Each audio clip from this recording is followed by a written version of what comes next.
চা এখন আমরা আছে হলো 60 টাকা থেকে 120 টাকা পর্যন্ত। 60 টাকা থেকে 120 এই তিন রেডি আছে। আর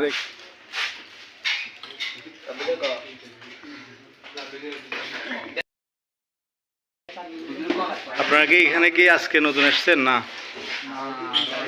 সবসময় আসেন না? কয় টাকা থেকে চা খাওয়া শুরু করছেন এখানে? 10 টাকা থেকে। 10 টাকা থেকে। আজকে কয় টাকা দাম চা খাইতেছেন? 120 টাকা। 120 টাকা। এটা কত দিনের ব্যবধান হয়েছে? হইছে প্রায় 2 বছর 2.5 বছর হয়ে গেছে। 2 বছর 2.5 বছর। তো চাটা কেমন হয়েছে আজকে? হ্যাঁ ভালো। বাইরের চায়ের তুলনায় হয় না। পুরাই আগুন। আচ্ছা আচ্ছা।